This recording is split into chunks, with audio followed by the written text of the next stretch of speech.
तो अपन कहेंगे देखो भाई ए ऑप्शन की बात करेंगे तो अपन कहेंगे वेट अपॉन मॉलिक्यूलर वेट, यही ऑप्शन अप्लाई कर देते हैं, अपन को पता है। तो इसमें अपन को वेट गिवन है कितना 0.01 और हाइड्रोजन का मास कितना होता है 2।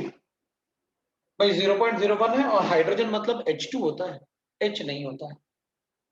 तो अपन को H2 गिवन है तो मैं लिख लूंगा 2 और volume in litres divided by लिख लेता हूं 22.4। अगर अपन इधर मल्टीप्लाई करेंगे ना वी गॉट द आंसर। भाई आपके पास therefore volume in litres will be equal to 0.01 into 2.4 divided by 2। ये अपना आंसर आ रहा है, बिल्कुल एग्जैक्टली इतना ही आंसर होता है, वो तो आंसर है। बी की बात कर लेते हैं, ए वाला तो आंसर आ रहा है। तो वन ऑप्शन करेक्ट है, तो फिर बाकी कैलकुलेट करने की क्या जरूरत है? बाकी कैलकुलेट करने की इसलिए जरूरत है बिकॉज उसमें ऑल ऑफ दीज भी आंसर है। अगर मेरे दो आंसर करेक्ट आए तो फिर मैं ऑल ऑफ दीज टिक कर दूंगा, क्योंकि वन ऑप्शन करेक्ट है। अब मैं 320 ग्राम मेरे पास गिवन है 320 ग्राम ऑफ SO2। SO2 का मास मुझे पता है इट इज 64, क्योंकि सल्फर होता है 32 और O2 भी होता है 32। तो SO2 का मास 64 होगा और इसमें मुझे volume in litres divided by 22.4 calculate करना। अगर अपन ये चेक करेंगे ना तो दिस विल बी 320। पहले अपन ऐसे कर लेते हैं भाई 16 से कैलकुलेट कर लेते हैं, तो 16 4 जा और 16 20 जा, 4 1 जा 4 5 जा, ऐसे हो जाएगा। मतलब it will be like this, the volume in litres 320 given है अपन को ग्राम। सो 320 कितना मिलीग्राम गिवन है? ग्राम, नो इट इज मिलीग्राम है, क्योंकि फिर अपन को प्रॉब्लम आएगा। अपन को ग्राम मिलीग्राम गिवन है, तो मिलीग्राम को ग्राम में कैसे कन्वर्ट करते हैं अपन को पता है। ग्राम में कन्वर्ट करना है तो 10 की पावर 3 होगा और ये 64 है। ये अपने पास जो आंसर आएगा वो करना है, राइट ना। तो वॉल्यूम इन लीटर्स इसमें भी कैलकुलेट कर लेते हैं अपन। तो इसको अगर अपन कैलकुलेट करेंगे तो 31 1 जा होता है, सो ये 10 हो जाएगा और 31 2 जा हो जाएगा। तो अपने पास जो आंसर आएगा वो आएगा that will be equal to B में 3000 डिवाइडेड बाय 2 आ जाएगा। तो वो 10⁻³ होगा ना? 10 की पावर -3 है ना? हाँ वही किया। हाँ। अच्छा 10 की पावर -3, हाँ तो 10 की पावर -3 होगा तो अपने पास आ जाएगा 0.00 और कितना आ जाएगा अपने पास 0.1 आ जाएगा। फिर तो अपना काम हो गया भाई, वो डिवाइड बाय 2 है और इजिकल 2 हो गया अपने पास। क्या इस 2 को अपन इधर भी कैंसिल कर लेते हैं, 11.2 कर लेते हैं, तो 2 भी कैंसिल हो गया। अब अपने पास क्या आएगा 10 आएगा, तो अपने पास बचेगा ये 10 था और 10 की पावर -3 था, तो ये 100 ये बचा अपने पास 10 की पावर -2, क्योंकि एक 10 तो मल्टीप्लाई कर दिया आपने, एक 10 मल्टीप्लाई किया तो ये बचा अपने पास। तो volume in litre divided by 11.2 आया, वॉल्यूम एग्जैक्टली उतना ही आया जितना उसने आया, 0.112 आया, ये भी 0.112 आया, ये भी 0.112 आया, है ना 0.112 आया। मतलब ये भी करेक्ट है, ये भी करेक्ट है, तो अपना आंसर डी हो जाएगा। लो भाई आंसर डी है, दैट इज योर आंसर। ठीक है, तो अब थर्ड वाला भी कैलकुलेट कर लेंगे ऐसे, उसमें भी वेट गिवन है और उसमें वेट अपन को गिवन है बी वाले में, ये सी वाला था जो अपन ने कैलकुलेट कर लिया, क्योंकि ऑल ऑफ दीज था इसलिए अपन कैलकुलेट कर रहे थे। बी वाले को कैलकुलेट कर लेते हैं। बी वाले में अमोनिया गिवन है, सो 0.085 डिवाइड बाय 17 कर लेंगे, क्योंकि molecular mass of ammonia is 7। ऐसे जल्दी जल्दी कैलकुलेट कर लेंगे तो अपना आंसर आ जाएगा। आपने पूछा है क्वेश्चन नंबर 2, तो 2 की बात कर लेते हैं भाई। Which of the following is incorrect about the sample of 11.2 litre of CH4 at STP। ठीक है भाई, तो पहले तो मोल्स कैलकुलेट कर लेते हैं।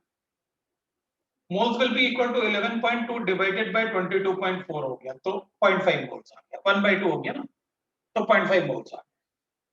चलो अब 0.5 मोल्स आ गया, तो बाकी ऑप्शंस पढ़ते हैं। नंबर ऑफ मॉलिक्यूल्स, ठीक है, तो अपन कहेंगे भाई इसके नंबर ऑफ मॉलिक्यूल्स कितने हो जाएंगे, तो number of molecules will be equal to 0.5 into Na हो जाएगा, 6.023 into 10 to the power of 23।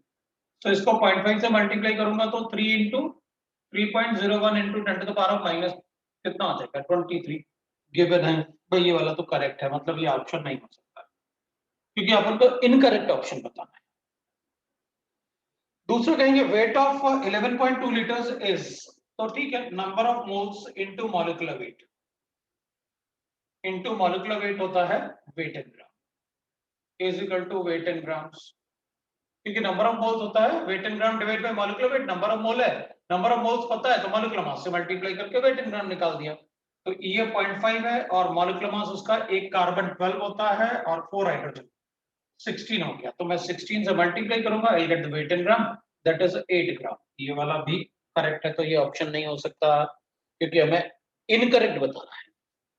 अभी नंबर ऑफ एटम्स, तो अगर मेरे पास नंबर ऑफ मॉलिक्यूल्स हैं तो नंबर ऑफ एटम के लिए क्या करूंगा मैं, तो मैं कहूंगा भाई देख, नंबर ऑफ एटम के लिए एक मॉलिक्यूल में कितने, CH4 दे रखा है मॉलिक्यूल, तो एक मॉलिक्यूल में कितने एटम्स हैं 5, तो 3.01 में कितने होंगे, तो अपन कहेंगे भाई number of atoms in the sample is, तो लिख लेंगे अपन, तो number of atom is equal to होता है नंबर ऑफ मॉलिक्यूल्स मल्टीप्लाई में क्या लिखते हैं अपन, number of atom in one molecule, atom in one molecule, ये अपन लिखते हैं।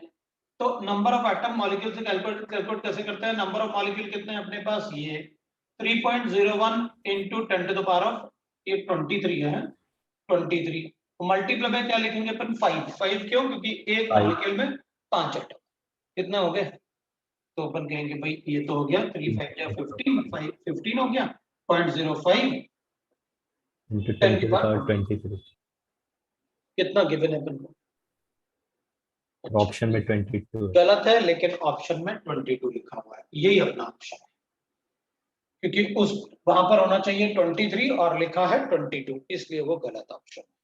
So that is option 2, question number 2। अब अपन क्वेश्चन नंबर 5 की बात करते हैं। क्वेश्चन नंबर 5 में अगर अपन चेक करेंगे तो भाई ये मैं हटा रहा हूं, है क्वेश्चन नंबर 5 को चेक सबको समझ में आ गया क्या करना होता है, तो अपन क्वेश्चन नंबर 5 की बात,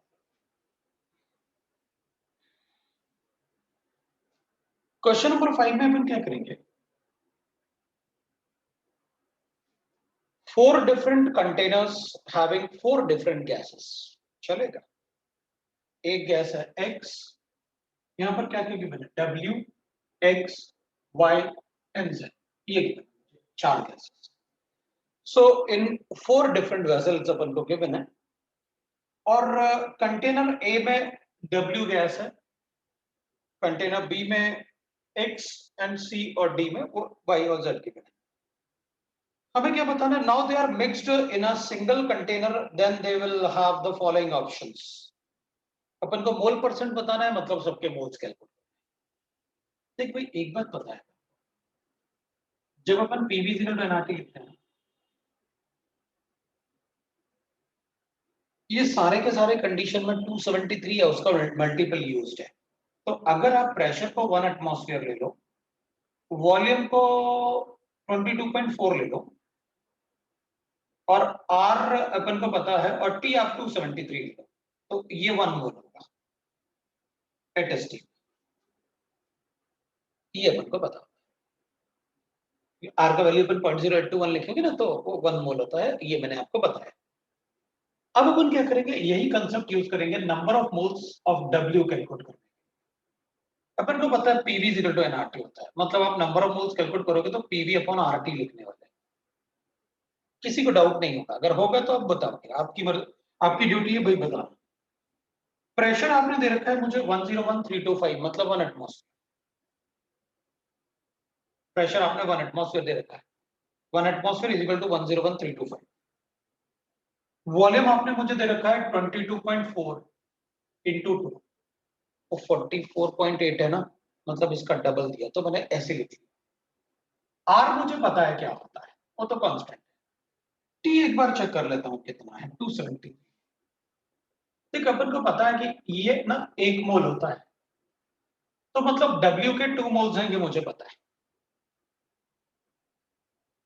किसने पूछा भी था ये क्वेश्चन, मैंने उसको बोला भी था सबके मोल्स कैलकुलेट करो PV इक्वल टू NRT से।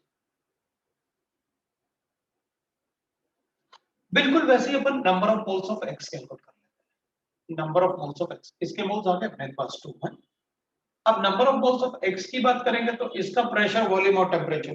तो एक्स के लिए प्रेशर कितना गिवन है मुझे 1 bar, it is equal to almost 1 bar is almost equal to 1 atmosphere, ज्यादा चेंज नहीं होता उसमें। सो 1 बार इज नियरली, अपन को पता है 1 एटमॉस्फेयर इज इक्वल टू होता है 1.01325 बार। अब ये इतना छोटा वैल्यू है कि ज्यादा कैलकुलेशन से फर्क नहीं पड़ने वाला। अपन कैलकुलेशन के लिए हमेशा क्या अज्यूम कर लेंगे, वो डेसिमल के सेकंड प्लेस से चेंज है, छोड़ दो उसको।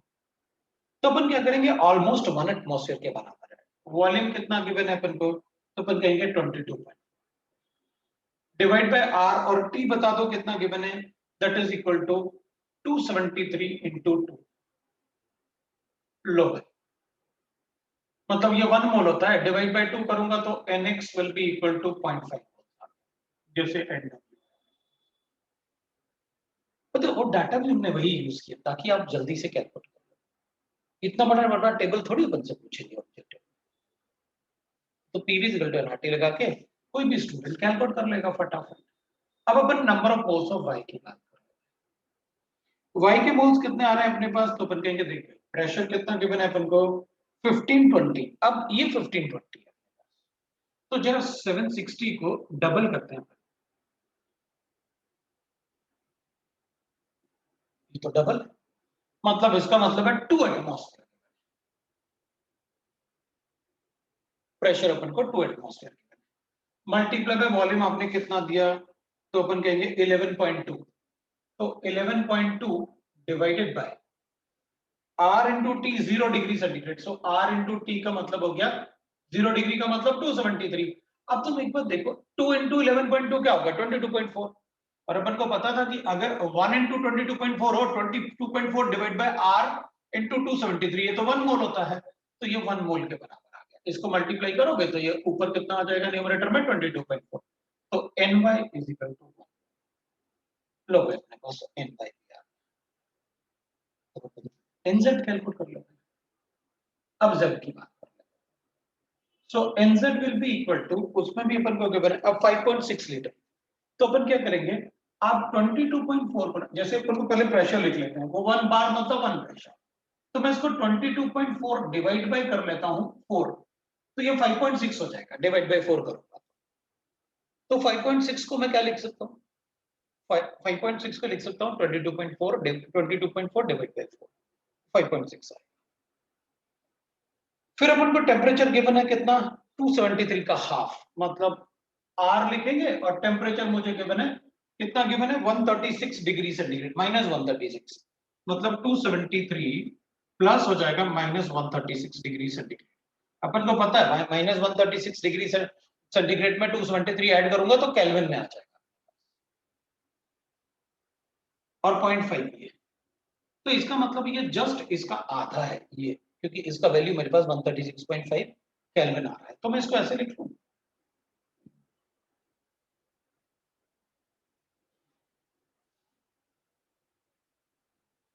मुझे पता था कि भाई ये वाला पार्ट 1 होगा,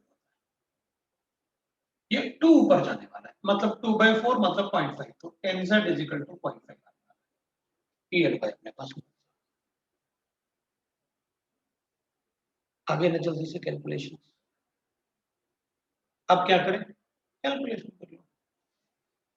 मोल percent of x and z are same, कितना है x 0.5 और z भी 0.5, yes they are same, because mole percent of x is equal to 0.5 divided by, मतलब moles of x divided by total moles, तो ये 0.5 divided by कितना है 2 plus 1 3 3 plus 1 4, या परसेंटेज के लिए इसको 100 से मल्टीप्लाई कर लेना तो परसेंट हो जाएगा, दिस विल बी 1/8। सो अपन को नंबर ऑफ मोल्स अगर सेम है तो मोल परसेंट एक जैसा आएगा, क्योंकि फिर moles of z divide by total moles, moles of x divide by total moles, they are same, so mole percent is same. A वाला ऑप्शन करेक्ट। बी वाले ऑप्शन में मुझे गिवन था average molecular mass of the final mixture, ठीक है, देख भाई सबके मॉलिक्यूलर मास गिवन है अपन, और एवरेज मॉलिक्यूलर वेट जो होता है ना वो अपन को पता है क्या होता है, सबके मॉलिक्यूलर मास अपन को गिवन है 60 20 40 60 ऐसे गिवन है अपन को, है, तो अपन क्या करेंगे a1 x1 plus a2 x2 plus a3 x3 plus A4X4, ये X W X Y Z के लिए है। तो what is atomic mass of W? W का एटॉमिक मास 10 है और उसका मोल परसेंट 2/4 है। 2/4 क्यों? इसके मोल्स 2 है और डिवाइड बाय टोटल मोल्स 4 है, तो कर ली प्लस कर। अब सेकंड X के लिए ये हो जाएगा 20 इंटू कितना मोल्स है 0.5, 0.5 डिवाइडेड बाय 4। Y के लिए 40 इंटू 1/4 प्लस Z के लिए कितना आ जाएगा? That will be equal to 60 into 0.5 मतलब 1/2, 1/2 मतलब 0.5। लो भाई आंसर आ गया, आप कैलकुलेट कर लो। तो वो अगर टोटल 25 आ रहा है तो अपना आंसर हो जाएगा। तो आप देखो उसमें 25 आ रहा है क्योंकि ये 5 हो जाएगा और ये कितना हो जाएगा 1/8 ना। तो अपने पास यहाँ पर लिख लेते हैं 20 इंटू 0.5, तो ये डिवाइड बाय 4, तो 10/4 मतलब 2.5, 4/10 मतलब 10 हो जाएगा और वो हो जाएगा 60 मतलब 30/4, 30/4 का मतलब हो गया 12.5। देखो वी गॉट दैट,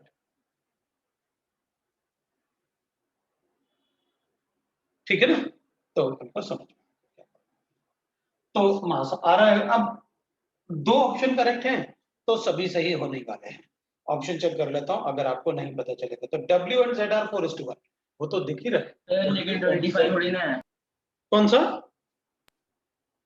एडिशन करके 25 नहीं हो रहा, कौन सा वाला? इधर ही एडिशन करके 25 नहीं हो रहा। देखो 15 होगा, फिर हाँ सर 30 होगा इसका। नहीं है ना 25, एक बार देख लेता हूं। Average molecular mass of the mixture is 25। अपन ने क्या लिखा, मैं एक बार फिर से कैलकुलेट कर देता हूं। ये लो भाई, अगर 25 नहीं आ रहा तो अपन देख लेते हैं क्योंकि मेरे पास तीन तो करेक्ट ही, दो करेक्ट आ रहे हैं मतलब थर्ड होना ही चाहिए। अपने पास ए को मैंने x लिया था तो W लिया था, ये W है, एक x है, ये y है और ये z है। तो इसका एटॉमिक मास ले लेता हूँ, कितना गिवन है 10 और इसका मोलर रेशियो हो गया 2 डिवाइड बाय टोटल, करेक्ट है। 20 मोलर रेशियो हो गया 0.5/4, करेक्ट है। इसको ले लेता हूँ n/4, कितना गिवन है अपन को 40 और मोलर रेशियो हो गया 1/4, वो करेक्ट है क्योंकि इसके मोल्स 1 थे। और ये 60 0.5 डिवाइडेड बाय 4 मैं कैलकुलेट कर लेता हूँ, तो ये लिखूंगा तो 2 तो 5 आ, करेक्ट है। ये लिखूंगा तो that will be equal to 0.5 into 20 तो 10, 10/4 का मतलब हो गया 2.5, वो भी करेक्ट है। अब इसको कर लेता हूँ तो 40/4 का मतलब तो 10 हो गया और 60 बाई मतलब 30/4, 30/4 का मतलब हो गया कितना हो गया 15/2 ना। लास्ट का 7.5, हाँ 7.5। वही पहले आई थिंक मुझे 2.5 लिख दिया था। हाँ मैंने शायद पहले 12.5 लिखा था, बिल्कुल सही है। तो वो अपना आंसर आ रहा है, कोई प्रॉब्लम नहीं। 30/4 is not 12.5, it will be equal to 50/4 will be 12.5, तो शायद उसकी वजह से कुछ गड़बड़। तो वो आंसर, क्योंकि थर्ड वाला तो देखने से ही पता चल रहा था ना, सी वाला तो W, ये और ये रेशियो 4:1 का रेशियो था, तो वो आंसर मुझे डी बताना ही था, इसलिए मैंने उसको आंसर डी बता। मेरे ख्याल से सबको समझ में आया कैसे, मतलब कैसे कैसे अपन यूज कर सकते हैं PV = NRT को, वो अपन को समझ। अब अपन चेक करते हैं क्वेश्चन नंबर 7। तो अपन से 7th वाला क्वेश्चन पूछा है। 7th वाला क्वेश्चन बिल्कुल एग्जैक्टली सेम है। हाँ हाँ सर, मेरे को टाइप का ही प्रॉब्लम था, बस अभी समझ चलेगा, तो मैं 7th वाले को बताऊं या ना बताऊं, या करोगे फिर अगर नहीं आएगा तो पूछोगे? नहीं सर, मत बताओ। चलो ठीक है, तो इसका मतलब है तुम लोग पहले खुद अपने आप से करोगे 7th वाला और जब नहीं आएगा तो फिर मुझसे पूछोगे। मेरे ख्याल से अपन सबको पता चल गया कैसे करना है अपन को 5th वाला और 7th वाला, तो नहीं ऑलमोस्ट एक जैसे थे। तो 7th वाला आप लोग खुद करने वाले हो, ठीक है ना। तो मैं 9th वाले की बात करता हूँ, फिर अपन 9th वाले को देखते हैं। 9th वाले में अपन को गिवन है, चलो 9th वाला देखते हैं क्या है, ठीक है। Select the correct statement. Orthosilicate and perchlorate are isoelectronic species. What is isoelectronic? Isoelectronic क्या Same होता है? number of electrons. सेम तो नंबर ऑफ इलेक्ट्रॉन। इसमें सेम नंबर ऑफ इलेक्ट्रॉन नहीं था, SiO4 4 नेगेटिव और ClO4 4 नेगेटिव था ना, सेम नंबर ऑफ इलेक्ट्रॉन ना। is correct about this. Orthosilicate and perchlorate or isoelectro. Perchlorate में 4 नेगेटिव नहीं है, ये ऐसे मतलब मैं क्या करता हूँ, मैं कहता देख भाई इसके इलेक्ट्रॉन और इसके इलेक्ट्रॉन तो एक जैसे रहे होंगे, इनको हटा दो, Si का 4 नेगेटिव से और Cl का माइनस से चेक कर लेता हूँ। सिलिकॉन में 14 इलेक्ट्रॉन होते हैं और 4 एक्स्ट्रा ऐड किए इसकी वजह से, इसमें 17 इलेक्ट्रॉन होते हैं, एक एक्स्ट्रा ऐड किया इसकी वजह से, ये भी 18 है, वो भी 18 है, करेक्ट। नहीं तो मैं ऐसे कैलकुलेट करता हूं, सिलिकॉन के 14 इलेक्ट्रॉन होते हैं, 4 ऑक्सीजन हो गए तो 4 into 8 कर देता हूं और 4 इलेक्ट्रॉन ऐड किए इसकी, इसमें 17 इलेक्ट्रॉन होते हैं और 4 ऑक्सीजन है तो 4 into 8 कर दूंगा और प्लस 1 इलेक्ट्रॉन है, तो मैं ऐसे कैलकुलेट करता हूं, दोनों तरीके से कैलकुलेट करता हूं। सेम नंबर ऑफ इलेक्ट्रॉन्स है तो वो आंसर होगा। According to the Rutherford formula, volume of nucleus is directly proportional to the mass number of nucleus. That is correct. अपन ने लिखा ना radius of the nucleus, लिखा ना is equal to 1.33 into 10 to the power of minus 13 into 8 to the power of 1 by 3. ये तो constant है ना, मतलब radius will be directly proportional to the mass number where A is a mass number. So that is correct. लिखा हुआ है भाई, according to Rutherford formula, the volume of the nucleus, radius होगा तो volume भी होगा, the volume of the nucleus is directly proportional to the mass number of the nucleus. Volume का मतलब तो अपन ये लिख लेंगे, volume क्या होता है 4/3 pi r क्यूब होता है ना, और 4/3 pi r क्यूब होता है तो that will be directly proportional to what, that will be directly proportional to, अब ये तो कांस्टेंट है, इसको भी कांस्टेंट में डाल दो तो डायरेक्टली प्रोपोर्शनल टू द, ये और ये डायरेक्टली प्रोपोर्शनल है ना, तो अपन बताएंगे they are directly proportional to each,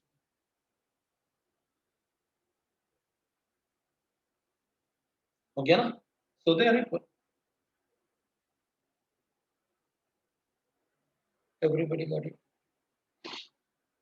उसने प्रोपोर्शनलिटी पूछा, उसने ये थोड़ी कहा इक्वल वैल्यू इक्वल आ जाएगी, तो प्रोपोर्शनल तो है। Isotopes have different number of nucleons in them, तो आइसोटोप वो होते हैं, जैसे अपन आइसोटोप की बात करेंगे तो हाइड्रोजन, ड्यूटेरियम और ट्रिशियम होता है, तो इसका मास नंबर 1, एटॉमिक नंबर 1, इसका एटॉमिक नंबर तो सभी का एक जैसा होता है, दैट इज कॉल्ड आइसोटोप। इसका मास नंबर 1, इसका 2 और इसका 3 होता है। ये डिफरेंस क्यों आता है, क्योंकि इसके इलेक्ट्रॉन 1, इसका प्रोटॉन 1 और न्यूट्रॉन होता है 0, इसका इलेक्ट्रॉन 1, प्रोटॉन 1 और न्यूट्रॉन होता है 1, इसका इलेक्ट्रॉन 1, प्रोटॉन 1 और न्यूट्रॉन होता है 2। सो न्यूक्लियॉन्स ये होते हैं, न्यूक्लियॉन्स मतलब जो न्यूक्लियस के अंदर होता है, तो ऑप्शन में यही तो लिखा है, isotopes have different number of nucleons in them, मतलब न्यूट्रॉन और प्रोटॉन का नंबर डिफरेंट होता है आइसोटोप्स में, बिल्कुल दैट्स करेक्ट।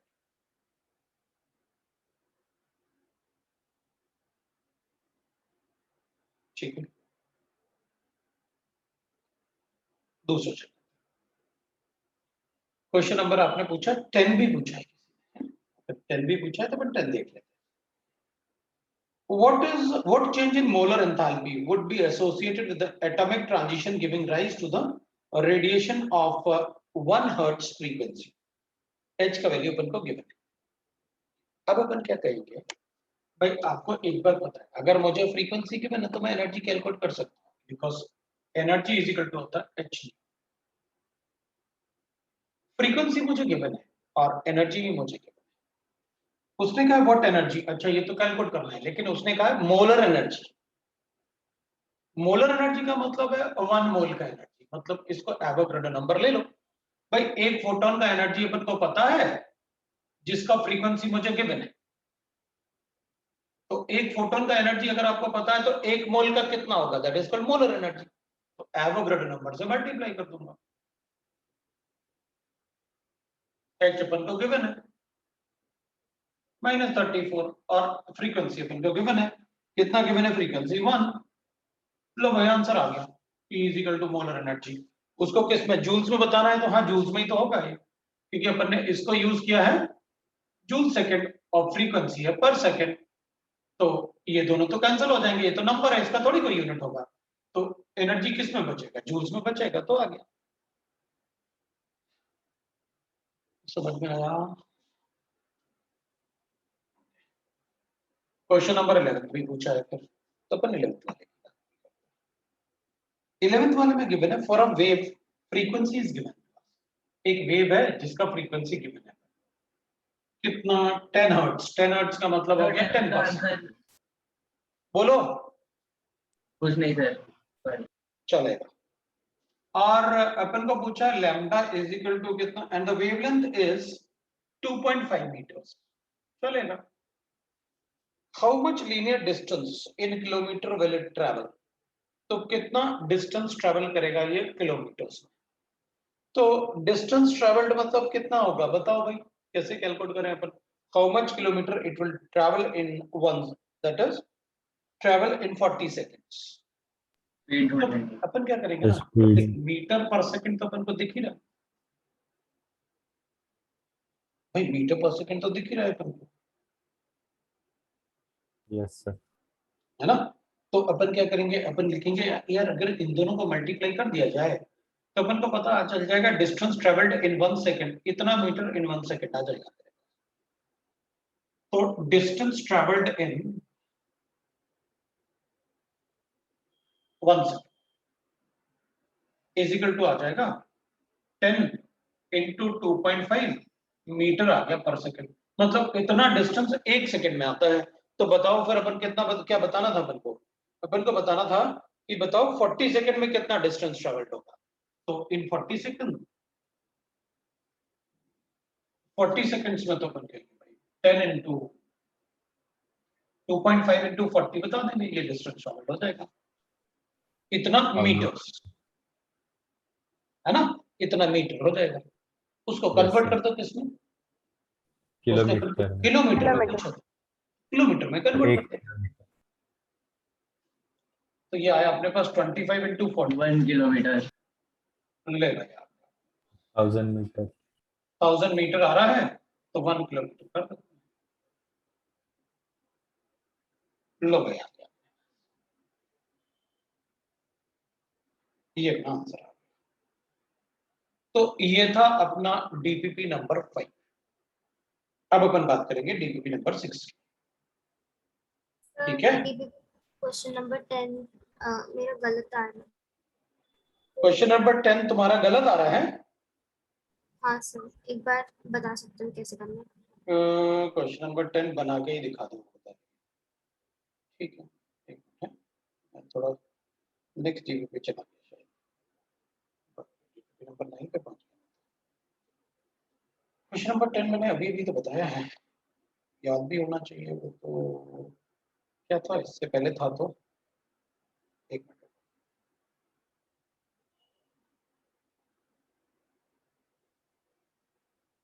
कर्सर ऊपर नीचे हो जाता इसलिए थोड़ा सा वो मिस हो गया। चलो क्वेश्चन नंबर 10 बता देता हूँ। अब अपने पास 10 वाले ना मैं ऐसे ही बता देता हूँ क्योंकि बड़ा इजी था वो। एनर्जी इज इक्वल टू था 6.023 into 10 to the power of 23, multiply में अपने पास क्या आ रहा था, that is 6.6 into 10 to the power of minus और 1 आ रहा था। तो जूल्स लेना था अपन को, एक मोलर एनर्जी हो जाएगा 34 और ये 23, तो 7 और प्लस 4 माइनस 11 बचेगा। तो 6 इंटू 6 कर लेते हैं 36, तो 6 3 कैरी, 36 प्लस 3 39, मतलब ये 39.6। थोड़ा और बढ़ा देंगे 40 के आसपास अपना आंसर आ जाएगा into 10 to the power minus 11, है ना। डेसिमल कितना है, डेसिमल के 2 प्लस के बाद, तो ठीक है ना, इतना है ना। तो अपने पास ये आया 3.96, मतलब अब ये वाला पार्ट को भी अगर मल्टीप्लाई करें तो 4 ही आ जाएगा, almost nearly 4 into 10 to the power of, क्या करना है इसको डेसिमल को इधर लेके आया 10 की पावर माइनस 10, एक 10 इधर लेके डेसिमल इधर रखा। तो अपन को क्या गिवन है, report your answer by multiplying by 10 की पावर 10, हो तो गया। तो अब इसमें मल्टीप्लाई कर दो 10 की पावर 10, तो आंसर अगर अपन कैलकुलेट करेंगे तो that will be equal to 4 into 10 to the power minus 10 आ रहा है, 10 से मल्टीप्लाई करो 10 की पावर 10 से, ये दोनों कैंसिल हो गए, 4 अपना आंसर। बताओ क्या प्रॉब्लम। सर मेरा 3 आ रहा था इसमें, वो नहीं मैं 3 कैसे, 3 नहीं हो सकता बेटा, 3 तो किसी कंडीशन में नहीं हो सकता, क्योंकि 6 into 6 ही 36 हाँ है ना। तो तूने कैलकुलेशन में कुछ गड़बड़ की, राइट। तो अपन वो देख लेंगे। लो भाई अपना आंसर आ गया। अब मैं आपको डीपीपी बताने वाला हूँ, डीपीपी नंबर 6। पहले तो उसके आंसर बताता हूँ, फिर उसके बाद आप मुझे बताना कि मुझे कौन। कैम इन्फो आपने पढ़ लिया होगा, कोई डाउट होगा तो आप बताओगे कि भाई कैम इन्फो। वैसे रदरफोर्ड का जो कैम इन्फो गिवन है वो उतना अच्छा नहीं है, इतना नहीं पूछते हैं मुझसे एग्जाम जितना उसमें गिवन है, कुछ ज्यादा ही गिवन है। ये अब 1 2 3 4 भी लिख ही लूंगा क्योंकि वो सर्कल थे ना उसमें। 2 3 4 5 6 7 8 9 10 तो लिखेंगे। ए का आंसर अपन को बी गिवन है, 2 का आंसर डी गिवन है, 3 का आंसर अपन को डी गिवन है, 4 का आंसर डी गिवन है, और 5 का आंसर ए गिवन है, 6 का आंसर सी, और 7 डी,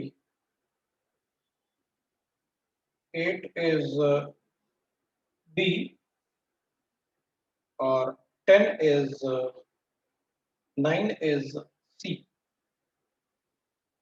10 मुझे गिवन है दैट इज डी, और 11 मुझे गिवन है बी, 12 इज सी। ठीक है, 12 जो है वो सी है, 13th वाला 1 है, 14th is 16,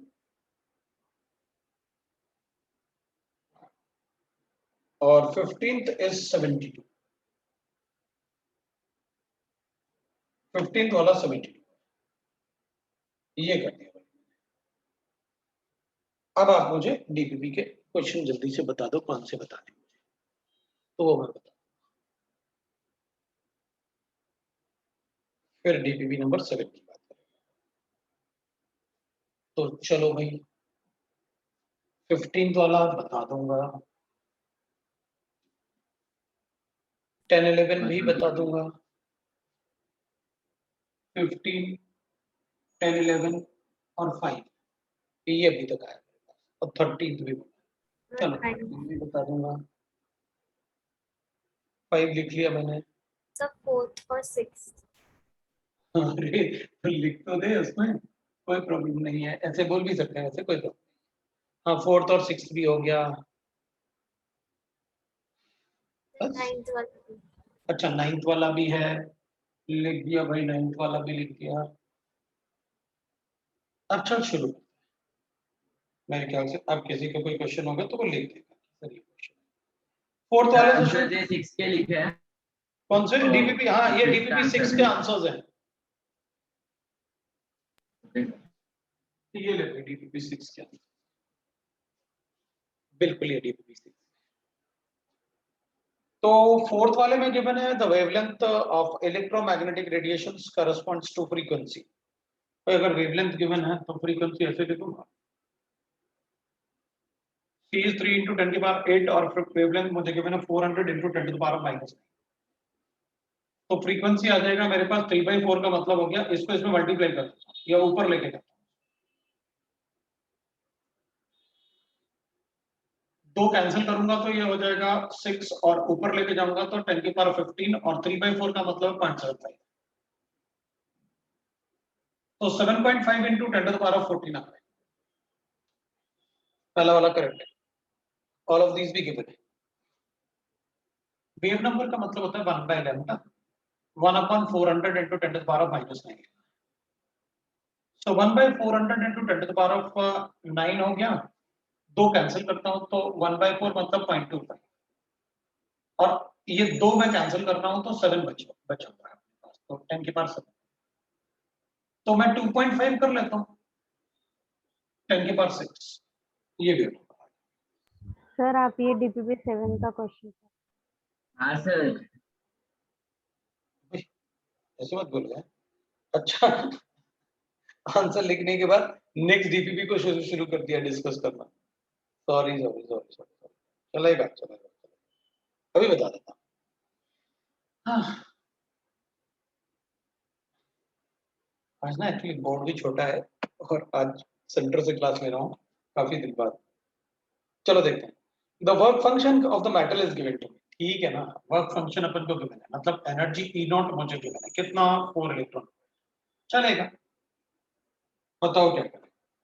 to eject the photo electron of zero velocity, मतलब इसके बराबर ही ई नॉट ले लेंगे, मतलब ई टी का वैल्यू जो होगा वो ई नॉट के बराबर ले लेंगे, तो काइनेटिक एनर्जी क्या हो जाएगा, 0। ये दोनों बराबर है। So to eject the electron with a zero velocity from the surface of the metal, the wavelength of the incident photon is, ये दोनों बराबर होने चाहिए। तो ठीक है ना, एनर्जी अपन को गिवन है 12400 डिवाइडेड बाय वेवलेंथ आपने पूछा है, और अगर एंगस्ट्रॉम यूनिट में पूछा है तब तो मेरा काम हो गया, इसी को बता दूंगा। एनर्जी कितना गिवन है, 4 इलेक्ट्रॉन वोल्ट, तो लैम्डा बता देता हूँ सीधा। Lambda is equal to 12400 divide by 4 कर लेता हूँ, 3100 आंसर मेरा। ये ले भैया आंसर,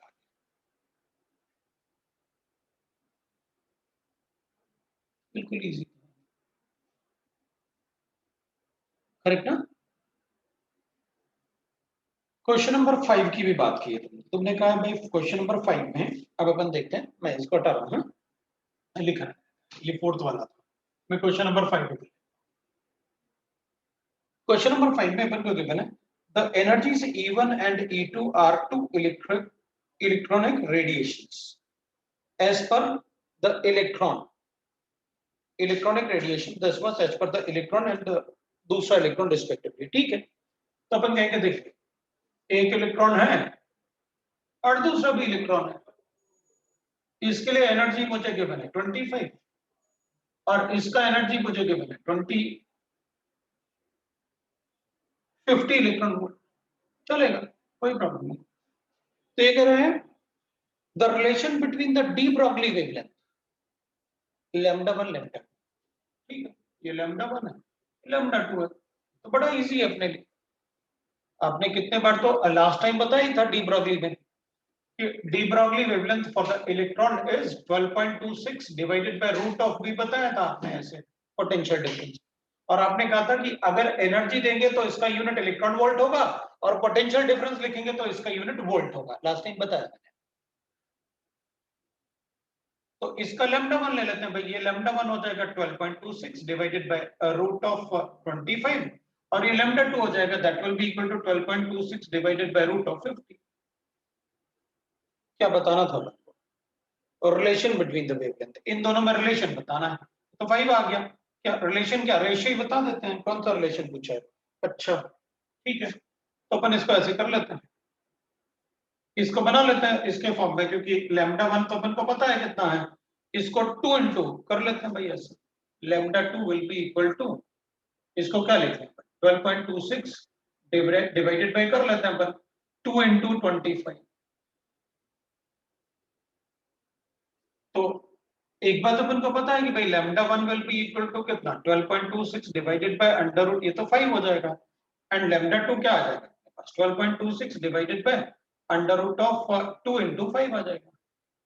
तो इसकी जगह लैम्डा 1 रख लेते हैं, लैम्डा 1 है वो, बता दो रिलेशन कि lambda 1 will be equal to root 2 of lambda 2, root 2 को यहाँ मल्टीप्लाई कर लेंगे, अपना आंसर आ जाएगा। देखो भाई ये अपना आंसर हो जाएगा, ये अपने लिए लैम्डा 1 पता है, तो इसको यहाँ मल्टीप्लाई करके बता देते हैं, lambda 1 will be equal to that is root 2 of lambda 2, ये रिलेशन आ गया आपके पास, कोई डाउट नहीं, कर सकते। चलो दोस्तों देखते हैं, क्वेश्चन नंबर 6 भी पूछा है, 6 भी पूछा है, 6 वाला क्या पूछा, चल देखते हैं।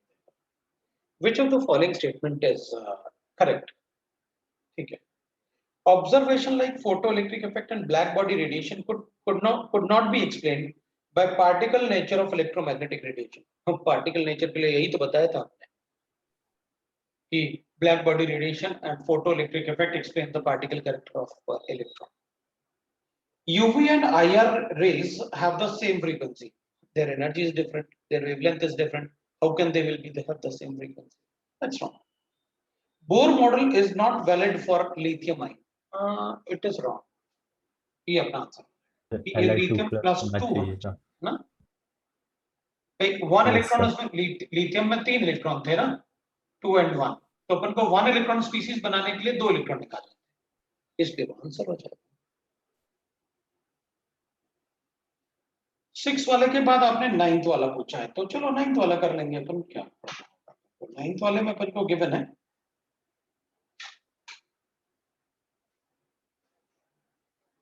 9th वाले में अपन को एक रुकना है, थोड़ा ऊपर नीचे हो गया, इसलिए वो कर्सर में हाथ लग जाता ना साइड में, तो फट से नीचे चला जाता है। एक सेकंड, हाँ गया 7th क्वेश्चन ना इसका, नहीं 9th वाला, चलो 9th सर हाँ 8 में अराउंड लिखना पड़ता है, पर 8 में 5th वाले में 8 8th वाले में चलेगा, तो 8th भी बता दूंगा, कोई प्रॉब्लम नहीं, पहले 8th ही बता देता हूँ फिर।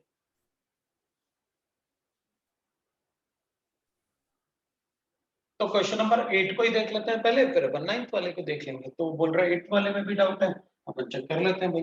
If the radius of third orbit of the hydrogen atom is r, तो radius of third shell is equal to r, the radius of the fourth shell will be equal to, तो ठीक है अपन को r के form में लिखना है, तो फोर्थ शेल का रेडियस कितना होगा, तो अपन कहेंगे भाई एटम तो सेम है ना, तो चलो ठीक है, रेडियस इज इक्वल टू होता है that is 0.529 into n square by z होता है। इसको अपन a नॉट ले लेते हैं ताकि कांस्टेंट बता दें। ये अपन कहेंगे भाई थर्ड शेल का r है, तो मतलब रेडियस r ले लेते हैं, और ये 0.529 है इनटू थर्ड शेल का मतलब ये हो गया स्क्वायर और z हो जाएगा, z तो कांस्टेंट ही रहेगा।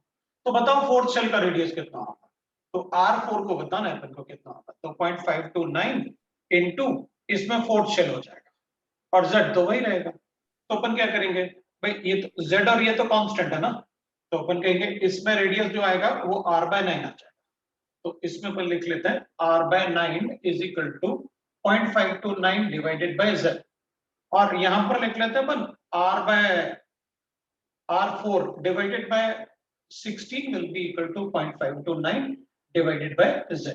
अब ये दोनों तो सेम है ना, तो इनको इक्वेट कर देते हैं भाई, मतलब r/9 will be equal to r4/16, तो r4 का वैल्यू बताना था, तो 16 r/9 बता दो भाई, radius of the fourth shell, लो भाई बता दिया आपने। Okay sir. ठीक है ना, तो मैं बता सकता है, कोई प्रॉब्लम नहीं। ठीक है, अब 9th वाले की बात करते हैं। 9th वाले में क्या है, 9th वाले में है if the radius of the first Bohr orbit of the hydrogen atom is r, ठीक है, रेडियस का formula first Bohr orbit of hydrogen atom is r, we know that, मतलब इसी वैल्यू को r बोल रहे हैं, ठीक है। तो फर्स्ट बोर ऑर्बिट की बात कर रहा ना, तो अपन कहेंगे फर्स्ट बोर ऑर्बिट, ठीक है भाई 0.529 इनटू 1 स्क्वायर डिवाइडेड बाय, और हाइड्रोजन है तो 1, तो 0.529 आ गया अपने पास, ये लो भैया फर्स्ट ऑर्बिट का, ठीक है, मतलब r का r1 अपने पास इतना की। अब ये क्या बोल रहा है,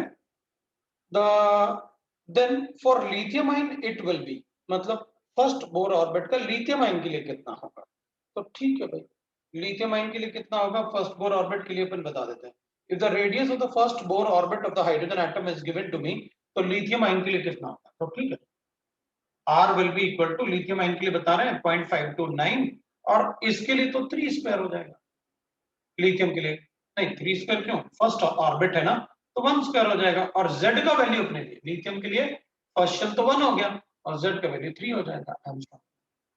तो अपन कहेंगे r will be equal to 0.529 divided by 3 आ गया अपने पास। अब अपन 0.529 की जगह क्या लिख सकते हैं, 0.529 की जगह r1, तो अपन कहेंगे r1 बाय 3 हो जाएगा, मतलब जो लिथियम के लिए अपन को रेडियस कैलकुलेट करना है, लिथियम 2 प्लस के लिए, वो r1 का 1 मतलब r1 डिवाइडेड बाय 3 हो जाएगा, तो लिथियम के लिए r1 डिवाइडेड बाय 3 हो जाएगा। अपन ने कैलकुलेट किया भाई, r1 हाइड्रोजन के लिए कैलकुलेट कर लेते हैं, 1 हो गया, फर्स्ट शेल के लिए 1 स्क्वायर हो गया, तो r1 का वैल्यू आ गया।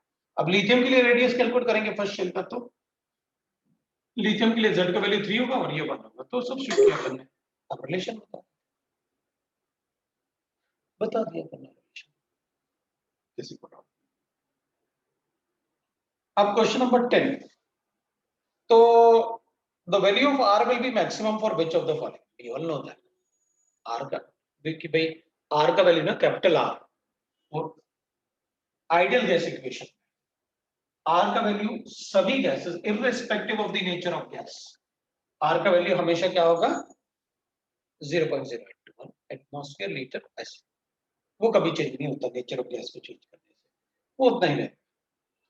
11th की बात करते हैं, volume occupied by ideal gas. देख भाई वॉल्यूम पूछा 11th वाले, volume occupied by ideal gas at 1 atmosphere, मतलब pressure is equal to 1 atmosphere है, एंड 0 डिग्री सेंटीग्रेड मतलब टेम्परेचर इज इक्वल टू 273 है, इज VML और वॉल्यूम मुझे VML चलेगा। It's volume at 273 kelvin will be, तो उसका वॉल्यूम अपन को बताना है, देयरफॉर इट्स वॉल्यूम एट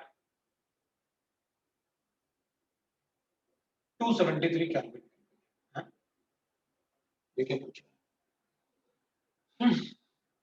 एक बार इस गैस के लिए जो भी अपन को कंडीशन गिवन है इसमें PV इक्वल टू nRT लगा देते हैं, ये दोनों तो कांस्टेंट ही रखे हुए हैं इसमें, प्रेशर भी कांस्टेंट रखा है 1 एटमॉस्फेयर, तो वो कह रहा है कि अपन कांस्टेंट लेंगे तो PV अपॉन T ले लेते हैं कांस्टेंट, तो अपन लिखेंगे P1 V1 upon T1 is equal to P2 V2 upon T2, ये कर लेते हैं। तो अपन को ना ये पूछा उसने कि वॉल्यूम कितना होता है, तो अपन कहेंगे प्रेशर 1 एटमॉस्फेयर गिवन है, वॉल्यूम कितना गिवन था VML गिवन था, डिवाइडेड बाय क्या करें और लीटर्स में कन्वर्ट करना है तो V/1000 भी लिख लेना, कोई प्रॉब्लम नहीं। T1 कितना है 0 डिग्री था तो 273, प्रेशर कितना 1 एटमॉस्फेयर है, वॉल्यूम कितना बताना है अपन को और टेम्परेचर कितना वो 273 दे रहा है। अब इसको भी अगर अपन कन्वर्ट चाहें तो ml में कितना होगा VML ही रहेगा, वो तो दोनों तरफ सेम तो लिखा है, तो वॉल्यूम कितना रहेगा VML। आंसर डायरेक्टली पता चल जाता है, कैसे डायरेक्टली मतलब पता ही चल जाता है क्वेश्चन। हाँ वो तो, अरे नहीं मैंने क्या पता ना, वो देख के ही पता चल जाता है, लेकिन मैं चाहता था कि मैं लिख के तो बताऊं स्टूडेंट को, अगर कोई पूछ रहा है तो मैं चाहता हूँ कि वो मतलब उसको पता रहे कि सर ने कैलकुलेट भी किया तो भी वही आ रहा था यार, कंसेप्ट क्या था मुझे कैसे सोचना था, इसलिए मैंने ऐसे बताया, वरना तो वो देख के पता चल ही रहा था, सारे क्वेश्चन में मुझे देख के पता चल रहा था, लेकिन मुझे तुमको बताना है, तुम लोग तो फर्स्ट टाइम पढ़ रहे हो ना, मेरे लिए तो एक ही सब्जेक्ट पढ़ना और बहुत थोड़ा पढ़ना, तो तुम कैसे सॉल्व करोगे कैसे अटेम्प्ट करोगे वो बताएं। तो अपन 13th की भी बात करते हैं, अपन से 13th भी पूछा है, if the volume of the nucleus of the atom V is related to the mass number, ठीक है भाई, अपन को गिवन है 13th वाले में कि देख भाई V is related to the mass number a to the power of n, ये रिलेशन अपन को according to the Rutherford experiment find the value of n। तो देख एक बात पता है, रेडियस ऑफ न्यूक्लियस एक कांस्टेंट होता है which is directly proportional to a to the power of 1, लेकिन ये तो रेडियस है, हम वॉल्यूम की बात कर रहे हैं, तो अगर अपन इसको वॉल्यूम में कन्वर्ट करें तो अपन को क्या करना पड़ेगा, अपन को वॉल्यूम में इसको 4/3 पाई r और एक कांस्टेंट लिख लेते हैं अपन 4/3 पाई r। अब ये रेडियस लूंगा तो जैसे अपन लिखते हैं कि भाई इधर एक कांस्टेंट ले लेते हैं, तो पहले एक कांस्टेंट ले लेता हूं, suppose r is radius of the nucleus, r0 is constant, जो अपन लेते हैं कि भाई वो minimum size of the nucleus होता है, और मल्टीप्लाई बाय a कितने मास नंबर पे वो डिपेंड करेगा, ये अपन ऐसे। तो अगर इसको वॉल्यूम में कन्वर्ट करूंगा तो इसको भी वॉल्यूम में कन्वर्ट कर देता हूं, तो ये हो गया 4/3 पाई, तो ये हो जाएगा 4/3 pi r0 cube multiply by a to the power of 1/3, mass number तो अपन को गिवन नहीं है, तो नहीं समझा, हाँ नहीं समझा, नहीं समझा, अच्छा ठीक है, ये देख रदरफोर्ड एक्सपेरिमेंट वाले क्लास में मैंने आपको ऐसे बताया था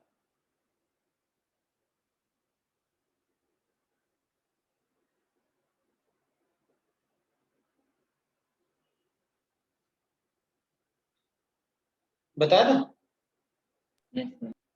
ठीक है। रदरफोर्ड के जो अपन ने पोस्टुलेट हाँ। लिखे थे उसमें। अब अपन कहेंगे इसमें ये क्या है, तो अपन ने कहा था according to the Rutherford,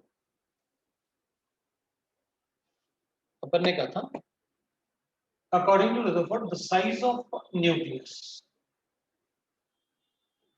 very from 10 to the power of -13 to 10 to the power of -15 centimeters. And size of atom varies from 10 to the power of -8 to 10 to the power of -10 centimeters. ये मैंने आपको बताया।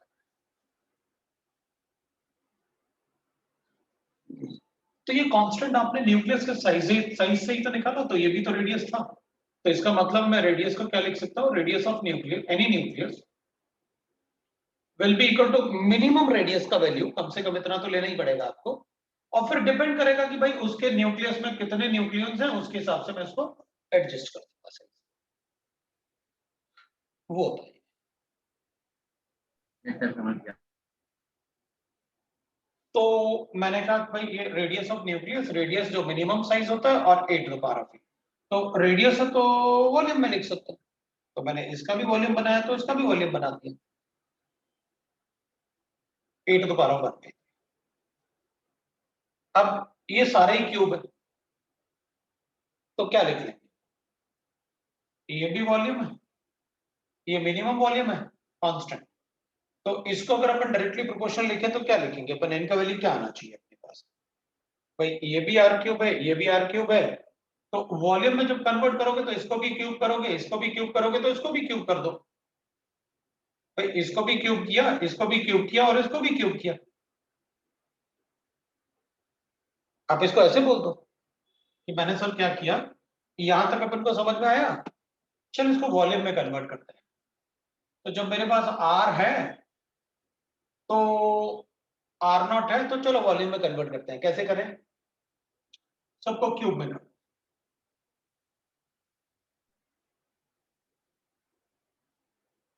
कर दिया, और अब volume बनाने के लिए दोनों तरफ 4/3 पाई से मल्टीप्लाई भी कर,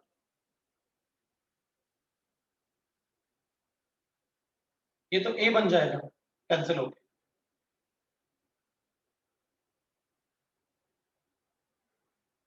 ये बन गया, तो ये वॉल्यूम बन गया, ये कांस्टेंट वाला वॉल्यूम बन गया। अपन एक उधर लिख देते हैं ताकि अपन को कांस्टेंट वाला वॉल्यूम मिल जाए,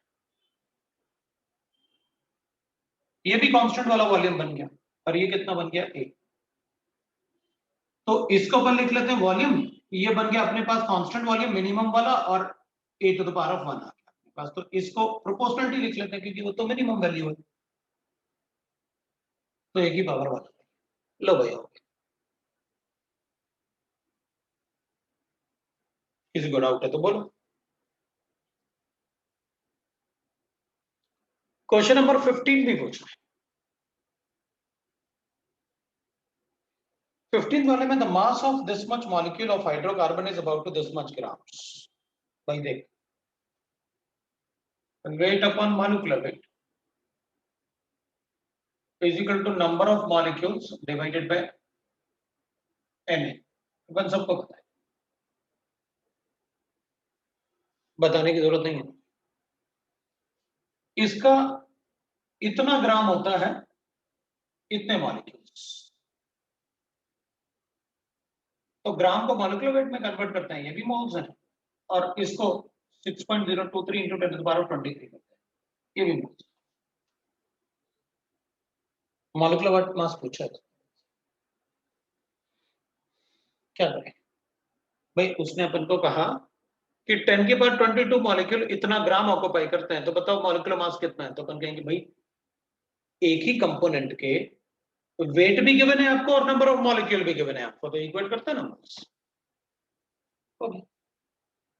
मॉलिक्यूलर वेट पूछा था अपन, कर दिया।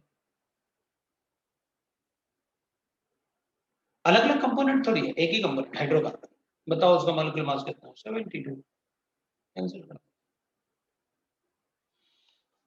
बोलो अगर कोई डाउट है तो। सर 14th वाला, हाँ 14th वाला 14th वाला, उसमें 14th वाला भी कर देंगे। 14th वाले में गिवन है, 14th वाला क्लास में किया हुआ क्वेश्चन है।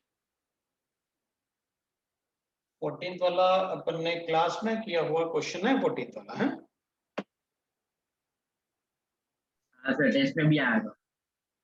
अच्छा, ये टेस्ट में भी आया था? लो भाई, टेस्ट में भी आया था और टेस्ट क्लास में में ही भी आया था। अच्छा ठीक है, देखना, किसी ऑब्जेक्ट को देखने के लिए अपन को फोटॉन्स की जरूरत पड़ेगी, और उस फोटोन का वेवलेंथ मुझे गिवन है कि भाई 310 नैनोमीटर। लेकिन वेवलेंथ से मैं सिर्फ एक ही फोटोन का एनर्जी कैलकुलेट कर सकता हूं। वो कह रहा है कि जबकि इस ऑब्जेक्ट को देखने के लिए मुझे 10 की पावर 17 एनर्जी चाहिए, तो बताओ कितने फोटोन रिक्वायर होंगे इस एनर्जी को बनाने के लिए। तो assume that 10 to the power of -17 joules of energy is needed by the interior of the human eye to see the object. How many minimum number of photons of green light, 310 nanometers, are needed to generate the energy? अब number पूछा था तो लिख ही देते हैं, energy given है NhC by lambda कर लेता हूं।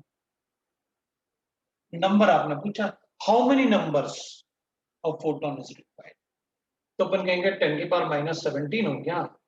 एन पूछा है, H इंटू सी अपन को MKS यूनिट में पता है 20 इंटू 10 टू द पावर -26 होता है, और ये 310 के बने अपन को, तो 10 की पावर -9 लिख लो। तो पहले अपन क्या करते हैं, इधर ले जाते हैं, तो 10 की पावर -9 और 17, मतलब ये 26 हो जाएंगे। लो भाई, क्या बचा अपने पास, n इक्वल टू बचा अपने पास 310 डिवाइडेड बाय 20 बचा, 20 तो गया, तो 31/2 बचा, मतलब 15.5 बच गया। अब अगर अपने पास 15.5 हो गया तो अपन क्या लिखें आंसर, तो अपन कहेंगे 16 फोटोन होगा, क्योंकि 15 होगा तो दिखेगा नहीं। 15.5 में दिख रहा है तो आधा तो फोटोन नहीं ला सकता मैं, तो मैं कहूंगा भाई पूरा 15 से मुझे दिखेगा नहीं, क्योंकि मिनिमम 15.5 तो चाहिए है, और आधे फोटोन को मैं ला नहीं सकता, तो मुझे कंप्लीट 16 आंसर देना पड़ेगा। That is the answer. Okay, 15 लिखा तो रॉन्ग हो जाएगा ना, लेकिन सर हां 15 लिखा तो रॉन्ग हो जाएगा ना। 100% 15 होगा तो रॉन्ग होगा। इवन 15.1 भी आ रहा होता ना, तब भी अपना 15 गलत। ठीक है, अपन को नेक्स्ट नंबर ही लिखना पड़ेगा 16, ठीक है, तो वो लिख देंगे। अब 7th की बात करते हैं, डीपीपी नंबर 7। चलो डीपीपी नंबर 7 की बात कर लेते हैं। 1 2 3 4 5 6 7 8 9 10 फर्स्ट का आंसर डी है, second D, third C, fourth D, fifth वाला सी और सिक्स्थ वाला डी।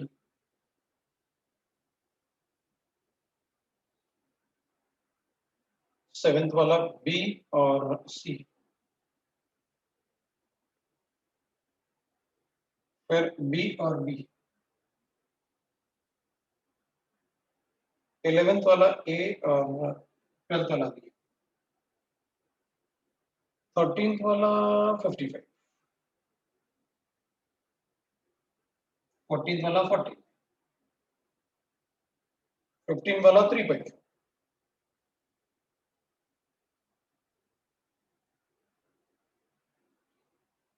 एक बात याद रखना, अगर 3.4 बोला है और डबल डिजिट में आंसर है विद डेसिमल, तो 0.34 लिख लो। अगर डबल डिजिट अपन को दे रखा है इसमें कि 2 डिजिट का अगर ऑप्शन दे रखा है, तो उसको आंसर 3.4 को ऐसे आंसर लिखना।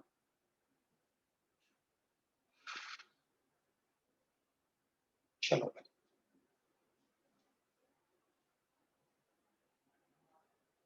अब आप बता सकते हो अगर आपको कोई डाउट है।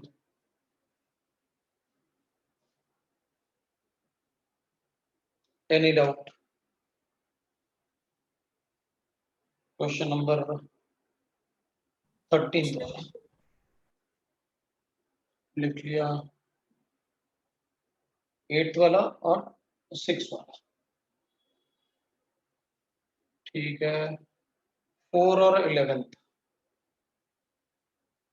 ठीक है, चलो तो फिर मैं 4 से शुरू कर लेता हूँ। 4 वाला तो अभी बता दिया था ना मैंने, 4 वाला तो अभी कैलकुलेट कर रहा था ना अपन, कैलकुलेट किया था ना मैंने। थर्ड वाले को बता दूंगा, कोई प्रॉब्लम नहीं। अच्छा 12th वाला भी है। अब ऐसे नहीं करना, हम भी एक पूछेंगे, डाउट है आप पूछो। वैसे सब बहुत सारे हो गए, कोई बोलेगा तो रिपीटिशन ही होगा। 13th वाला ऑलरेडी अपन ने कर लिया ना, अब कोई बोलेगा तो वो रिपीटिशन ही होगा।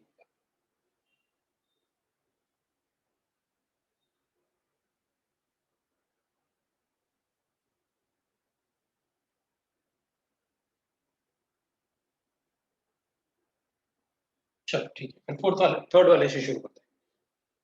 Select the correct statement. Cathode rays are electromagnetic waves, but anode rays are not. भाई दोनों ही electromagnetic waves. B1. Electromagnetic waves need a material medium for propagation. No, they can even travel in vacuum also. हम तो उस tube के अंदर पहले vacuum generate करते हैं, फिर उनको जनरेट करते हैं। Electromagnetic waves may have different frequencies. हाँ वो हो सकता है, क्योंकि सारे वेव्स का एनर्जी एक जैसा थोड़ी होगा, अलग अलग एनर्जीज होता है ना। पढ़ा भी तो है अपन ने, 1 to 2, 2 to 3, 3 to 4, like that we know that अलग अलग एनर्जीज आ सकते हैं किसी भी एटम में, तो अलग अलग फ्रीक्वेंसी।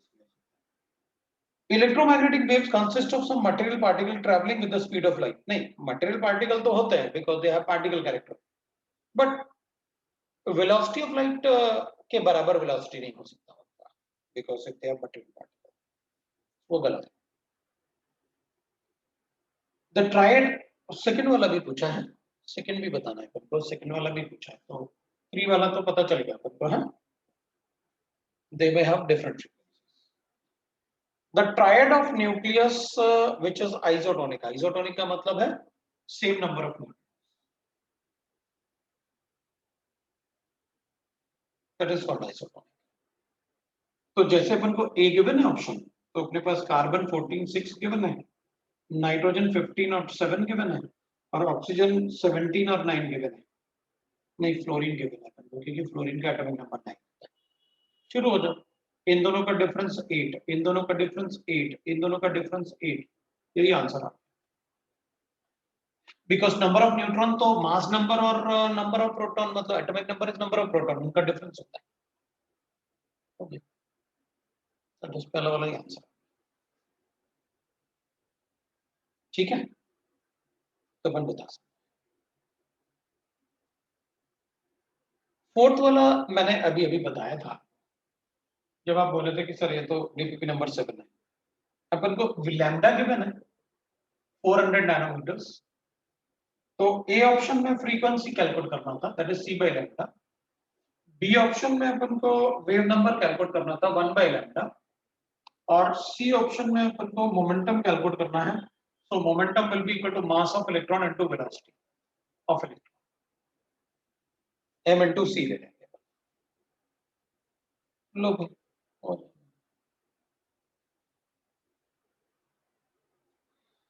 ये दोनों कैलकुलेट मैंने कर लिया था, वो अपन को आंसर आ रहे थे, तो मैंने आपको बता दिया था कि फोर्थ वाला तो पहले कैलकुलेट किया था। सब्स्टिट्यूट करना है वैल्यूज, तो you are able to do that ना। 3 into 10 की पावर 8 divided by lambda is 400 into 10 to the power of minus 9। 1 by lambda is 1 by 400 into 10 to the power of minus 9, वो आ रहा था। और मास इनटू वेलोसिटी अगर करना है अपन पे, तो मास ऑफ इलेक्ट्रॉन कितना आएगा 9.1 into 10 to the power of minus 31 into, और ये आ जाएगा अपने पास वेलोसिटी ऑफ लाइट ना 3 into 10 की पावर 8 हो जाएगा।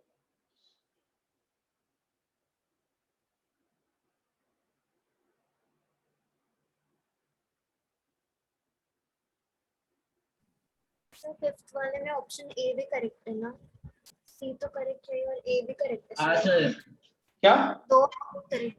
फिफ्थ वाले में ऑप्शन ए भी करेक्ट है सर फिफ्थ वाले में ऑप्शन ए भी करेक्ट है, देख लेते हैं अपन फिफ्थ वाले में अगर है तो। फिफ्थ वाले में वैसे सी दे रखा है ना नहीं सर, कंपाउंड कंपाउंड है ना? Compound Compound. पूछा है, मॉलिक्यूल है। अच्छा, 0.2 moles is equal to weight upon molecular weight. तो अच्छा तो अपन से कंपाउंड पूछा है अपन से, तो कंपाउंड में डिफरेंट एटम होने चाहिए बस। हाँ, तो ठीक है, इसलिए सी आंसर होगा because of that is a compound. N2 is element, N2 होगा तो एलिमेंट होगा। तो अपन ने उसने एलिमेंट नहीं पूछा ना, मॉलिक्यूल भी होता तो भी अपन बोल देते हैं भाई। जैसे अपन कई बार झगड़ लेते हैं ना कि नहीं मैं तो CO को मॉलिक्यूल भी बोलूंगा कंपाउंड भी बोलूंगा, H2O को मॉलिक्यूल भी बोलूंगा कंपाउंड भी बोलूंगा, उसमें तो अपन झगड़ भी सकते थे। लेकिन N2 है तो अपन को एलिमेंट बोलना ही पड़ेगा। तो ये तो एलिमेंट भी हो सकते हैं ना, लेकिन ये कभी एलिमेंट नहीं हो सकते, मॉलिक्यूल या कंपाउंड ही बोलना पड़ेगा, उसमें अपन झगड़ नहीं सकते। और उसने अपन से कंपाउंड पूछा है, तो मेरे ख्याल से answer is C. Question number 6 वाले में अपन को गिवन है which of the following statements about the electromagnetic radiations are incorrect। ठीक है, तो रेडिएशन तो आपने बताया मुझे कैसे, electromagnetic radiation. IR radiations have higher wavelength than X-rays। yes, अपन ने लिखा माइक्रोवेव्स, फिर IR, पहले रेडियो वेव लिखा है ना, IR, फिर विजिबल, फिर UV, फिर X-rays लाइक दैट ना, फिर गामा रेज लाइक दैट। तो इधर वेवलेंथ ज्यादा होते हैं और इधर कम। सो IR वेवलेंथ इज मोर, अपन को इनकरेक्ट बताना है, तो ये वाला तो करेक्ट था, इसका वेवलेंथ ज्यादा होगा X-rays। Frequency of visible region is less than UV region, इसकी फ्रीक्वेंसी कम होगी इससे, हाँ क्योंकि इसकी एनर्जी कम होगी इससे, इसकी एनर्जी ज्यादा होती है ना, फ्रीक्वेंसी होगा तो एनर्जी से ब्रेक होगा। Gamma rays have higher wave number, तो gamma waves have, this will have, ये गामा था, इसका वेव नंबर ज्यादा होगा, तो अपन कहेंगे देख 1 बाय लैम्डा, किसके रिस्पेक्ट में बोल रहे हो आप, माइक्रोवेव, और ये 1 बाय लैम्डा वेव नंबर। तो अपन कहेंगे देख इसका वेवलेंथ, ये वैल्यू ज्यादा है तो ये वैल्यू छोटा, तो माइक्रोवेव का वेव नंबर छोटा होगा। तो gamma rays have larger wave number than the microwaves, तो इसमें वेवलेंथ छोटा होगा तो ये लार्जर होगा वेव नंबर, तो गामा रेज का वेव नंबर ज्यादा होना चाहिए, करेक्ट है, correct. Gamma rays have larger wave number than microwaves, क्योंकि अगर वेवलेंथ की बात करें तो इसका वेवलेंथ छोटा होगा, छोटा वेवलेंथ होगा तो वेव नंबर बड़ा होगा। फिर फोर्थ वाला, the velocity of gamma rays is more than that of IR radiations, तो velocity of gamma rays is more than that of IR radiations. तो वेलोसिटी की बात करेंगे अपन तो काइनेटिक एनर्जी की बात करेंगे, और काइनेटिक एनर्जी की बात करेंगे अपन तो हाफ mv स्क्वायर मतलब वेलोसिटी की बात करेंगे, तो एनर्जी ज्यादा होगा तो वेलोसिटी ज्यादा होगा। तो velocity of gamma rays is more than that of IR radiation, IR radiation उनसे ज्यादा होगा। इसमें तो 2 ऑप्शन करेक्ट है, नहीं अपन को तो इनकरेक्ट बताना था ना आंसर, तो आ गया ना, हाँ सर, इनकरेक्ट आ गया ना। तो अपन को क्या गिवन था, velocity of gamma raise, incorrect बताना था, पहले एक बार चेक कर लें अपन है फिर से। तो द गामा रेज का velocity is more than that of IR radiation, तो जिसकी एनर्जी ज्यादा उसका वेलोसिटी ज्यादा। तो velocity of gamma rays is more than that of velocity of gamma rays, तो frequency into wavelength is equal to होता है velocity। इसका wavelength छोटा है तो velocity, अगर wavelength छोटा है तो frequency ज्यादा है, frequency ज्यादा किसकी होगी, जिसकी एनर्जी ज्यादा, इसकी frequency ज्यादा है तो velocity ज्यादा। हाँ तो ठीक है, तो correct, velocity of gamma rays। मुझे लगता है आंसर इसमें सी आ रहा है, आंसर Sir, D होगा ना? So, because subelectromagnetic rays travel at the speed of light. Some electromagnetic waves have All electromagnetic waves travel at the speed of light. तो वो हिसाब से तो करेक्ट आंसर होगा. सबका वेलोसिटी ऑफ लाइट के बराबर तो, और electromagnetic waves have velocity equal to velocity of light, तो मास तो कहीं ना कहीं तो सेम हो ही जाता है. हाँ, अपन मास क्यों, इलेक्ट्रोमैग्नेटिक, अच्छा ऊपर इलेक्ट्रोमैग्नेटिक रेडिएशंस लिखा था. एक एक को डिस्कस करते करते अपन ये भूल गए कि इलेक्ट्रोमैग्नेटिक रेडिएशंस है, अपन सिर्फ इन पे आ गए. हाँ ठीक है, तो electromagnetic radiations will have same velocity, और सेम वेलोसिटी अगर होगा तो डी वाला, करेक्ट, मतलब डी वाला will be the wrong option and that is the answer, ऐसे कहेंगे अपन. सही है, because all electromagnetic radiations will have velocity equal to, nearly equal to velocity of light. भाई इनमें से कोई ऐसा नहीं होता जिसकी velocity nearly equal to velocity of light नहीं होता, सभी का ऑलमोस्ट एक जैसा, बिकॉज इलेक्ट्रोमैग्नेटिक रेडिएशन का मतलब ही अपन लाइट की बात कर रहे हैं, इलेक्ट्रिक और मैग्नेटिक वाइब्रेशंस की बात कर रहे हैं. क्वेश्चन नंबर 8 में अपन को गिवन है, इसको हटा देते हैं अपन. क्वेश्चन नंबर 8 में अपन को गिवन है that is in a certain electronic transition in the hydrogen atom from the initial state to the final state. अब बना लेते हैं, ये initial state है, ये final state. From the initial state to the final state, the difference in orbit is given to us. The difference in the orbit radius. अच्छा, तो ये RI है, ये R है, ठीक है, final है, is 7 times the difference of Bohr radius. अच्छा, मतलब इनका जो डिफरेंस है R final R initial minus final ना, आर इनिशियल माइनस फाइनल जो अपन को गिवन है, ये 7 टाइम्स द बोर रेडियस है. बोर रेडियस मतलब ये बोर रेडियस, वो हाइड्रोजन एटम का रेडियस, ये गिवन है. अब अपन क्या करेंगे, अपन कहेंगे अब ये कह रहा है आइडेंटिफाई द ट्रांजिशन, हो जाएगा. देख भाई रेडियस तो होता है 0.529 into ni square divide by z minus 0.529 into nf square divided by z is equal to 7 times of 0.529 into 1 square divided by z मतलब 1. अब z इधर भी है तो अपन क्या करते हैं ना, इसको कैंसिल करते हैं,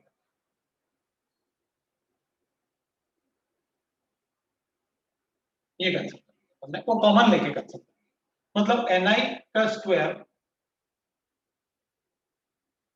स्क्वायर माइनस nf का square that should be equal to 7 आना चाहिए. तो अपन क्या करते हैं, इसको सॉल्व करने का सबसे अच्छा तरीका यही होगा कि जो ऑप्शन गिवन है उनको सब्स्टिट्यूट कर लेते हैं.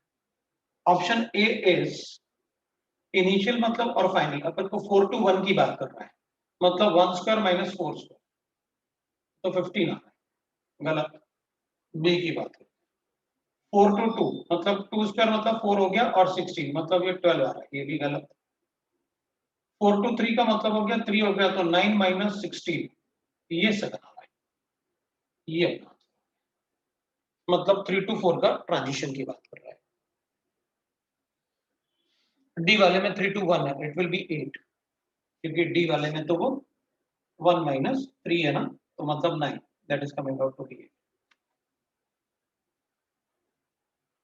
तो see like that we can write. अब अपन क्वेश्चन नंबर 11 की बात कर लेते हैं. 11 की मैं गिवन है अपन को kinetic energy of the electron है, kinetic energy of the electron which is moving in the orbit that has a radius 4 times the radius of second orbit of the hydrogen atom. ठीक है, 4 times the radius of the second orbit of the hydrogen atom. ठीक है, ये second orbit of the hydrogen atoms और ये 4 times आना चाहिए. तो 0.529 second orbit का मतलब हो गया 2 स्क्वायर डिवाइडेड बाय 1 क्योंकि हाइड्रोजन एटम है, 4 times 0.529 into n1 square n square divided bye 1.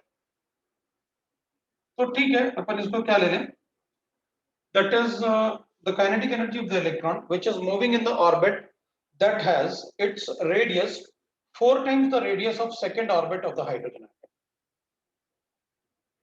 Second orbit of the hydrogen atom, ठीक है, तो अपन ने second orbit of the hydrogen atom है और उसका 4 times radius ले लिया। तो ये तो कैंसिल हो गया, ये अपने पास कितना है ये देख लेते हैं। तो शेल का नंबर कैलकुलेट करना है, तो इधर तो मेरे पास सेकंड ऑर्बिट के लिए 2 स्क्वायर आ गया। एक मिनट में क्वेश्चन, क्योंकि फोर्थ कैंसिल हो जाएगा तो n का वैल्यू तो 1 आ जाएगा, 1 थोड़ी होगा, तो 1 तो ऑप्शन में नहीं। मुझे एक बार क्वेश्चन पढ़ने दो। Kinetic energy of the electron which is moving in the orbit, अच्छा एक ऐसे ऑर्बिट में मूव कर रहा है which has a radius 4 times the radius of second orbit of the hydrogen. Kinetic energy ढूंढना है, काइनेटिक एनर्जी ढूंढने का। नहीं, काइनेटिक एनर्जी तो ढूंढ लेंगे, लेकिन अपन ये ढूंढ रहे हैं ना भाई, काइनेटिक एनर्जी तो अपन कैलकुलेट कर लेंगे। Kinetic energy is equal to तो minus kinetic energy minus energy हो जाएगा। अपन को अगर शेल पता चल जाए तो अपन बता देंगे, तो रेडियस से अपन को शेल तो पता चले कौन से शेल की बात कर रहा है। अगर शेल पता चल जाए तो अपन को काइनेटिक एनर्जी पता चल जाएगी। तो शेल लिखने में कुछ गड़बड़ कर रहा है। Kinetic energy of the electron which is moving in the orbit that has, मतलब एक ऐसे ऑर्बिट में मूव कर रहा है, kinetic energy of the electron which is moving in the orbit that has its radius 4 times, radius of 4 times of, अच्छा ठीक है, ठीक है, जो बोल रहा है वही कर लेता है। देख भाई, रेडियस ऑफ सेकंड ऑर्बिट तो ये हो गया, रेडियस ऑफ सेकंड ऑर्बिट हो गया अपने पास 4 है, सेकंड ऑर्बिट का। अब इसमें अगर अपन 4 टाइम्स की बात करें तो अब जो रेडियस की बात कर रहे हैं वो आप कह रहे हो कि इससे 4 टाइम्स हो जाए, तो सेकंड ऑर्बिट का रेडियस अगर ये है, so kinetic energy of the electron which is moving in the orbit that has radius, अब उसका रेडियस, इसका radius 4 times of the radius of second orbit of the hydrogen atom. अब radius of second orbit तो ये आ गया अपने पास hydrogen atom में, अब इसका 4 टाइम्स बोल रहा है, तो जो रेडियस अपने लिए चाहिए वो 4 टाइम्स ऑफ द R2 होना चाहिए। तो 4 टाइम्स ऑफ R2 मतलब 4a0 आना चाहिए, तो 16, तो 16 आ जाएगा रेडियस।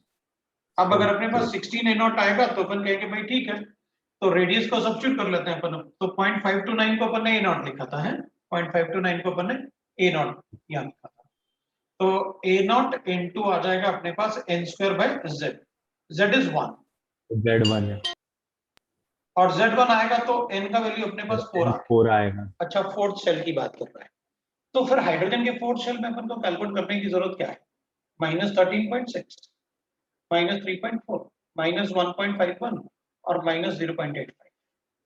तो ये अगर एनर्जी ऑफ द शेल है तो काइनेटिक एनर्जी को नेगेटिव भर लिखना होता है, तो 0.85 प्लस में आंसर आता है, that will be the answer, because energy total जो होता है शेल का energy that will be equal to minus kinetic energy होता है। तो ये अपन को गिवन है फोर्थ शेल का 0.85, तो that will be equal to minus of kinetic energy, तो काइनेटिक एनर्जी वो प्लस में आते हैं, ये answer.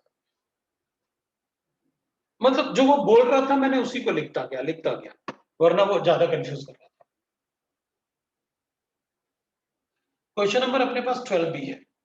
What is the ratio of the speeds of electron in the first orbit and the fourth orbit of the helium? भाई ये तो मतलब जिसने पूछा होगा उसने क्लास, मेरे ख्याल से वेलोसिटी वाले क्लास को अटेंड नहीं किया होगा। तो वेलोसिटी इन फर्स्ट ऑर्बिट, तो फर्स्ट ऑर्बिट तो 2.18 into 10⁻6 into z/n होता है, तो हाइड्रोजन एटम 1 हो जाएगा और फर्स्ट ऑर्बिट भी 1 हो जाएगा मीटर पर सेकंड। और फोर्थ ऑर्बिट के लिए अपन को क्या करना पड़ेगा, ये z/n होता है, तो ये भी 1 है और ये भी 1 है इसमें, तो फोर्थ ऑर्बिट में तो ये हो जाएगा हाइड्रोजन एटम में 10⁻6 into 1/4 हो जाएगा मीटर पर सेकंड। अब इसमें अपन क्या बताएं, फोर्थ ऑर्बिट ऑफ हीलियम आई पूछा है, हीलियम के लिए 2 हो जाएगा। ये हाइड्रोजन के लिए पूछा था और ये हीलियम के लिए पूछा।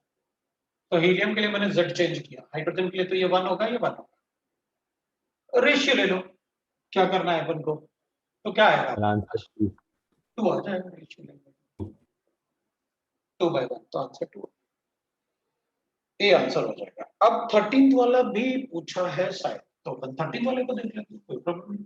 13th वाला क्या आएगा,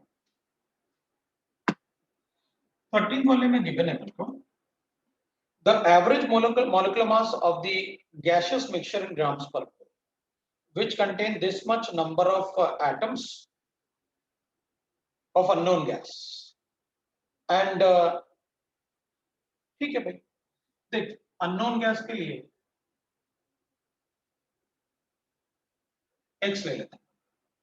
तो number of moles of x अपने पास गिवन है 1.2046 into 10 to the power of 23 divided by 6 into 10 to the power of 23। ये कैंसिल करता हूं, इसको 12/6 करके मेरे पास 0.1 मोल्स आ गए। 0.1 क्यों, ये 2/10 आएगा, 2/10 का मतलब 1/5 आया, 1/5 का मतलब हो गया 0.2 आ गया। और मोल्स ऑफ H2 गैस मुझे गिवन है, that is equal to how much, that is 0.2 moles, ये भी 0.2। अब एवरेज मॉलिक्यूलर मास की बात करते हैं। एवरेज मॉलिक्यूलर वेट होता है, molecular weight is equal to होता है total weight divided by total mass, total weight divided by total mass. Total weight अपन को कितना गिवन है, वो 22 ग्राम ऊपर गिवन है, weight of the mixture is 20, और टोटल मोल्स अपने पास कितने गिवन है, तो अपन कहते हैं भाई इसमें टोटल मोल्स अपन को गिवन है, दैट इज यहाँ पर 0.2 प्लस 0.2 0.4 होता है 0.4। तो इसको सॉल्व कर लेते हैं, 22 डिवाइडेड बाय 0.4, 0.2 into 0.4 तो 0.04, डिवाइड करोगे तो आंसर आ जाएगा भाई, ये कितना आ जाएगा, 0.4 into 0.4 0.4 आएगा ना, तो 220 डिवाइड बाय 4 आया 55 आ गया, 11 आंसर। ये कैसे लिखा आपने, तो अपन कहेंगे आपको पता है ना, number of moles, total moles is equal to total weight divided by molecular. आपने मुझे वेट दे रखा था 22, टोटल मोल्स दे रखे थे 0.4, वही तो कैलकुलेट किया था, तो मैंने मॉलिक्यूलर वेट टोटल कैलकुलेट किया।